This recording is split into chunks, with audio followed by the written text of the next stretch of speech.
Elizabeth started all the trouble. Written by Doreen Rappaport. Illustrated by Matt Faulkner.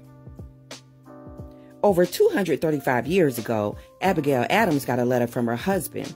John was in Philadelphia in a big room with lots of other men. The colonists had declared independence from Great Britain and were busy writing new laws for the new nation. Abigail was ecstatic. She wanted independence as much as John did. But she was worried. Would women be included in the new laws?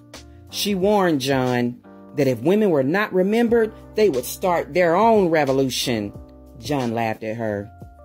It took much longer than Abigail wanted for that revolution to begin, but it finally started 72 years later. In 1840, Elizabeth Cady Stanton and Lucretia Mott and their husbands traveled 3,000 miles across the ocean to London. They were meeting people from all over the world who were working as hard as they were to end slavery. When they got to the meeting, Elizabeth and Lucretia found out that they were not allowed to be delegates. In fact, if women wanted to be there just to listen to the men speak, they had to sit behind a curtain so they wouldn't be seen. Elizabeth and Lucretia were shocked.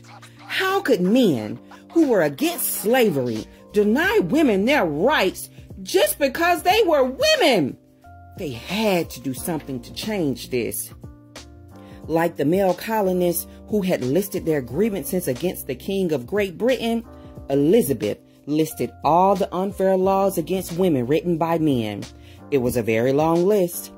It was unfair that women couldn't go to college or become doctors or lawyers or ministers.